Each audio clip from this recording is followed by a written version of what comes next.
Hello everyone, so today we're going to be talking about the False Idols patch preview, and so basically there's going to be a lot of new content coming out. First of all, there's the two new raids, the pleb raids, or what we call the weekly raids, and that is Hall of the Keeper and Hall of the Templar. So these two are relatively simple dungeons. I will have a guide coming out in the next couple days.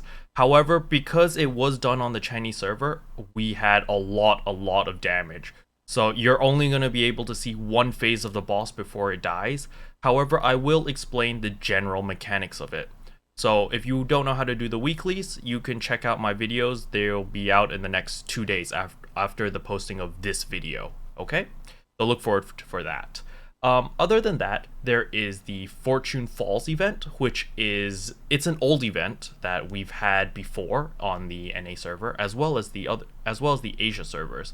So basically, it's a very simple dungeon. You literally go into F8, or you can walk in at Jadestone Village. There's going to be 3 groups of enemies. Basically, you just kill them. There's no mechanics to kill these 3 groups of enemies. You just DPS and they die.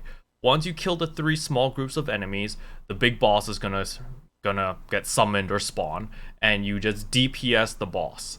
So you will get an AP boost while in the dungeon. So the AP boost is quite significant. Like on the Chinese server, I'm sitting on like 3,000 AP or something because of the AP boost.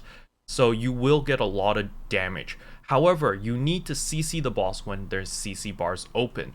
And he will also summon these tornadoes around him. Do not get hit by the tornado. If the tornado hits you, you will lose your AP buff. And you just DPS the boss, and then when his CC bars open, everyone just CC the boss. There will be a text that'll come up to tell you whether to daze, whether to knock down, or whether to stun.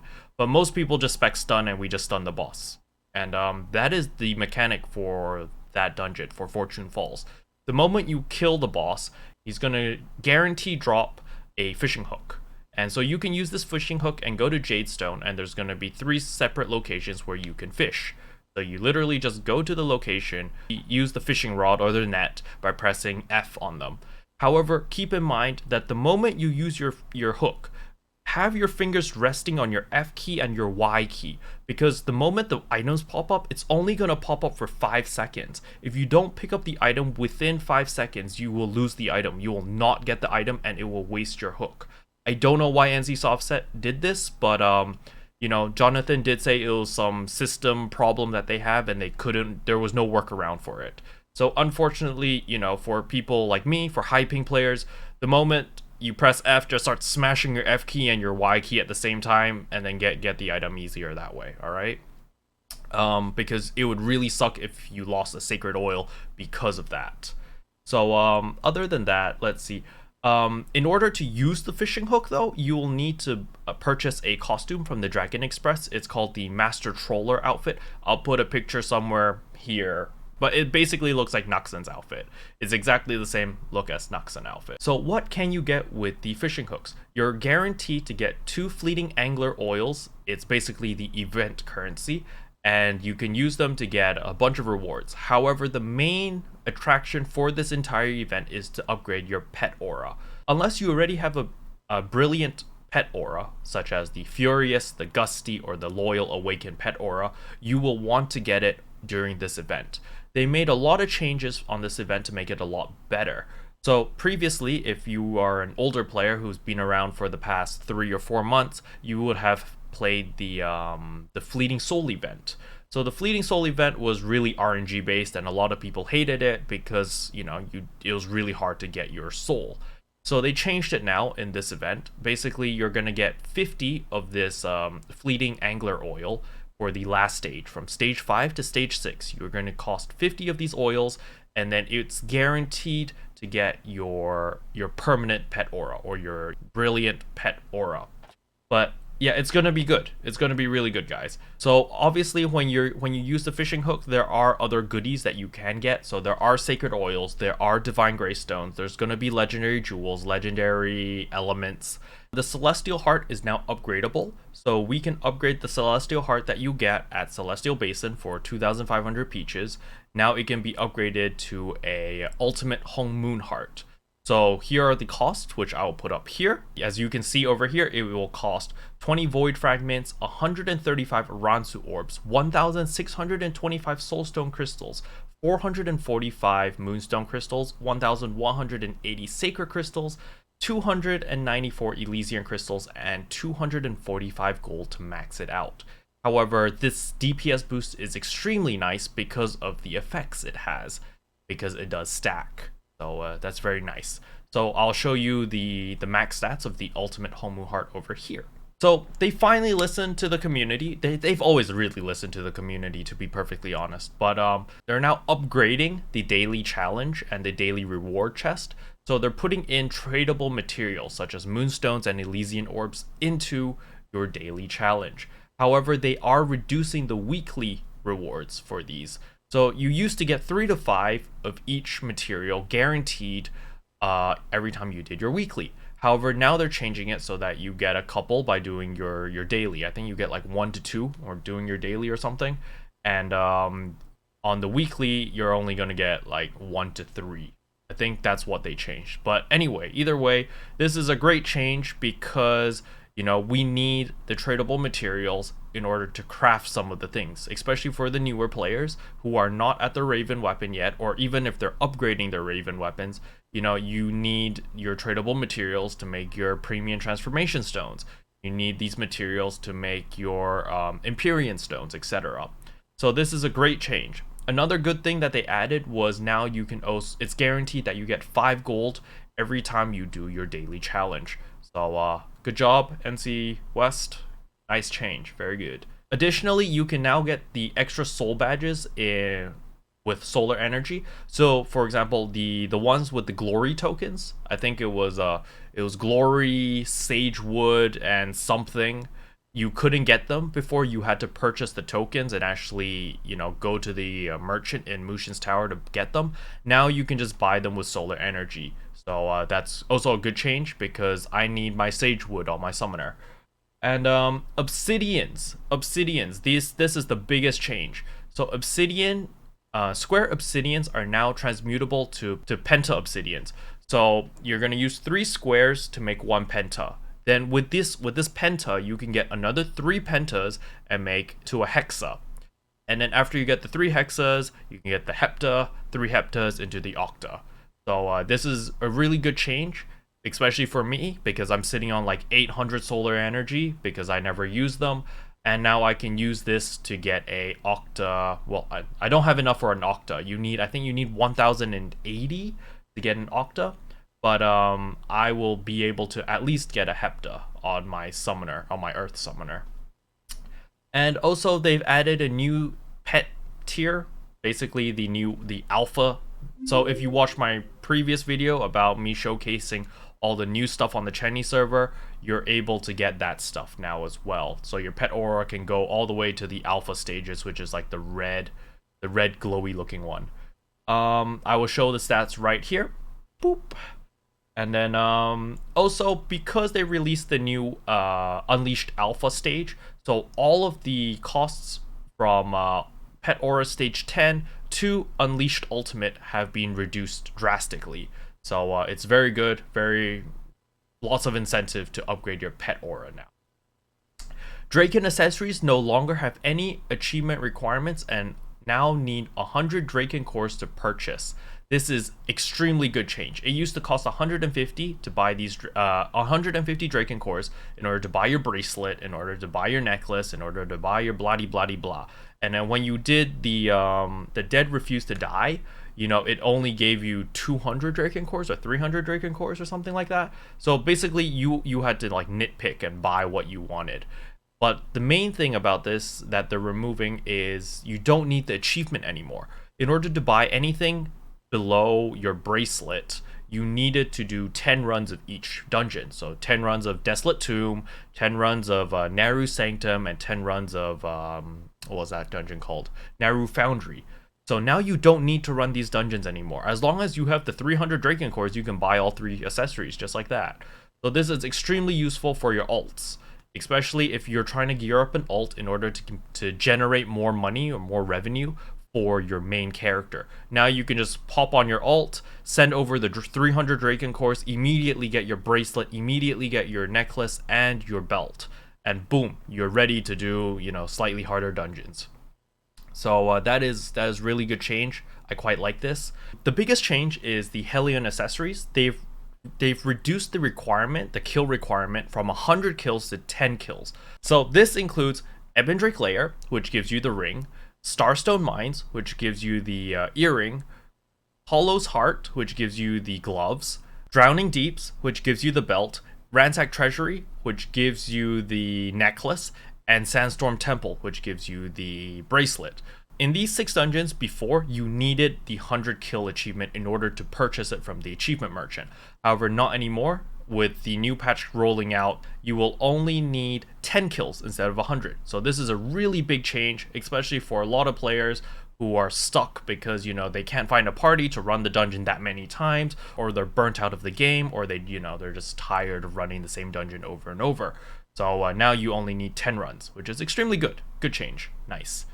Another thing that they've added is Merchant of Wonder. Merchant of Wonder has always been nice. However, I really hope that they update the loot table and make it really, you know, make it more attractive, make it better. Now it has a chance to spawn. And Jonathan said it was a low chance to spawn in the hard mode dungeons of Nehru Sanctum, Ebon Drake Lair, Irontech Forge, Hollow's Heart, Drowning Deeps, and Sandstorm Temple. So there are quite a bit of outfits. They only showed what outfits you can get, but they didn't show like what type of materials or like actual useful stuff that you can get. But still, to me, it's still not attractive enough to do hard mode. Other than that, if you are premium, you get some new login rewards. They've added treasure pouches at the 1 hour mark and at the 2 hour mark. Other than that, they've also added a new RNG box. Obviously, they've had to add an RNG box because they need money. If you're going to open the RNG box, there's only a couple things that you should be paying attention to. One is the Clockwork Shogun. So I will show you the picture right here, because it looks pretty cool and the mechanical arm is pretty lit. Other than that, if you're not into cosmetics, if you're just into like gear or AP or like, you know, to make yourself more powerful, you're really going to be looking at the Gilded Gems. So their Gilded Aquamarine is there. And then they've got like the Sapphire and Citron, but I really don't care about those two. I'd like the Aquamarine. You know, it's tempting. They've made a lot of cost reductions. So, you know, during the event that we're having right now, how in order to upgrade to your Raven weapon, as long as you're using the Nebula Stone, you only require 1 Empyrean Stone. So that is going to be a permanent thing now, starting from the next patch. Serath and Baleful Weapon upgrades into Riftwalk, Dawnforge, or Raven will only require 1 Empyrean Stone instead of 5. And then also the upgrades from Riftwalk and Dawnforge weapons into the Storm Dragon and Exultant weapons are also being reduced from 5 Empyrean Stones to 2 Empyrean Stones. That's also really good. Item changes. So there are a few things that they're changing in raids mainly. So for Raven King, it used to be like a 50% chance of dropping the sealed version, and then it always drops the unsealed version of the Raven material. So that includes the Veracity, the Energy, and the Animus. However, now they're going to make it so they're going to flip it around. They're going to say it's guaranteed to drop a sealed version of the Raven King's Veracity, Energy, or Animus, and there's a chance of it to drop the unsealed version. So this doesn't really change much for us. However, this will probably crash the market on F5 for the prices of these materials. But I mean, they've always been relatively cheap, so I'm not too worried about that. Another thing that they're changing is for Vortex Temple. So for Hive Queen, when you kill Hive Queen, it used to be like a 70% chance to drop the sealed, 70% chance to drop the unsealed version, and 30% chance to drop the sealed version. However, now they're changing it. They're changing it to 50% chance, 50-50. So, you know, no matter what drops, it might drop a sealed version, it might drop an unsealed version. However, it cannot drop both on Hive Queen. Strangely enough, for Raven King, it can drop both, but not for Hive Queen. So, Okay, the next thing is the third boss in Twilight Temple, the Scorpion. So boss 3 in Twilight Temple can now drop your celestial weapon material. So that includes the Light Stealer's armor, aura, and wing. So it's gonna be just like Black Tower a couple months ago, like 6 months ago. It's a low chance. It's about a 20 to 30% chance of dropping it. However, there's a chance of getting it from the third boss. But to be perfectly honest, if you can beat the third boss, you can probably beat the last boss already, because the last boss is more of a DPS sponge, and the third boss is pretty difficult mech-wise. It's kind of a nightmare. Another thing that they changed is Divine Greystones. Divine Greystones are finally bound to account and cost 3 gold to mail. So for all you people, including myself, who have a lot of Divine Greystones scattered along multiple characters because of the canon event ages ago, like 3 events ago, now we can, funnel all these Divine Greystones to your main and actually use them. Another change is for Scion's Keep. Now you're guaranteed to get 2 Divine Greystones that are unsealed, and there is a chance of getting the 1 sealed Divine Greystone. So, at least you're guaranteed every week to get 2 Divine Greystones per raid in Scion's Keep. However, obviously, you're going to have to bid against your guild members, and everyone wants Divine Greystones because, those badge awakenings. So in Celestial Basin, they've also added a EXP charm. So you can get a 1 million EXP charm for 3,000 peaches. 3,000 peaches doesn't take that long to farm.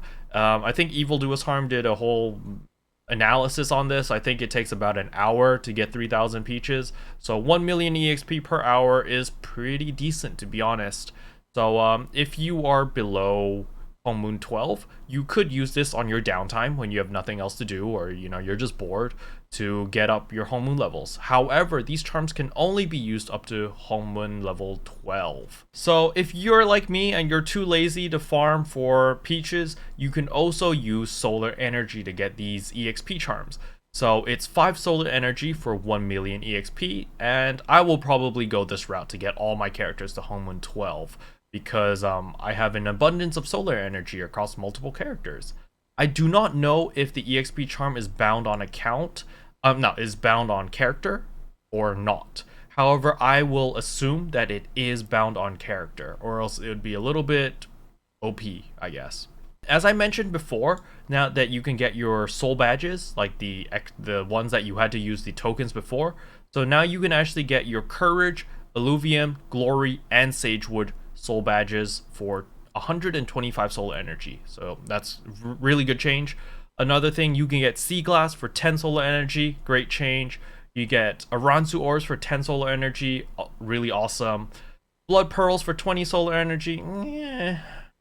And then, I really liked having Blood Pearls drop in dungeons, and, it was a really good income source. But, whatever. No big deal. And you can now get your Void Fragment cost has gone down from 5 solar energy to 3 solar energy. Great change. Raven Feathers also decreased from 5 to 3. And Raven King Souls, you can now buy them for 10 solar energy, which is a huge decrease. It used to cost 60. However, here are my favorite changes, are right here. Is you can now purchase Hive Queen Wings for 10 solar energy, and you can buy Hive Queen Hearts for 30 solar energy. These two are great. So a lot of players, especially in my guild, are time gated by this Hive Queen Hearts, because we can only get 5 to 8 Hive Queen Hearts every week, because there was no other way to get your hearts to upgrade your Aranzu weapons. However, now you can use the 30 solar energies to get your hearts, which is extremely great, extremely nice, very good. I like. And also you can get Hive Queen Wings if you need them with the solar energy to get those perfect soul shields. The Square Obsidian cost has gone down from 15 solar energy down to 10, which is really great. And you can transmute them into into your Penta, into your Hepta, into your Octa, into your good stuff everywhere. Excellent. And if you are premium, you can also buy your Grand Celestial Soul Shields. So pieces 1 to 8, you can now buy them in the premium membership tab. However, you are gated. You can only buy piece 1 and 2 without any achievement. In order to buy pieces 3 to 8, you do need the achievements. So piece 3 and 4 is going to be boss 1 in Twilight Temple, 5, 6 is going to be boss 2, and 7 and 8 is going to be boss 3. Alright, and that wraps up the patch preview, guys. It's lots of good changes, especially for newer players. I have a couple videos that I'm planning to make to help out newer players, because there's quite a lot of new players coming into the game, and they're, you know, Blade and Soul is not exactly the easiest game to get into. It's kind of confusing in the beginning, and there's a lot of stuff, a lot of acronyms, a lot of blah-de-blah. So I will be making a couple videos to cater to you guys soon. Other than that, there's nothing else on these patch notes other than the stuff that I just mentioned. But yeah, that's about it. Anyway, thanks for watching the video, and I'll see you guys next time. Bye. What can I say except you're welcome? For the heals, the boosts, the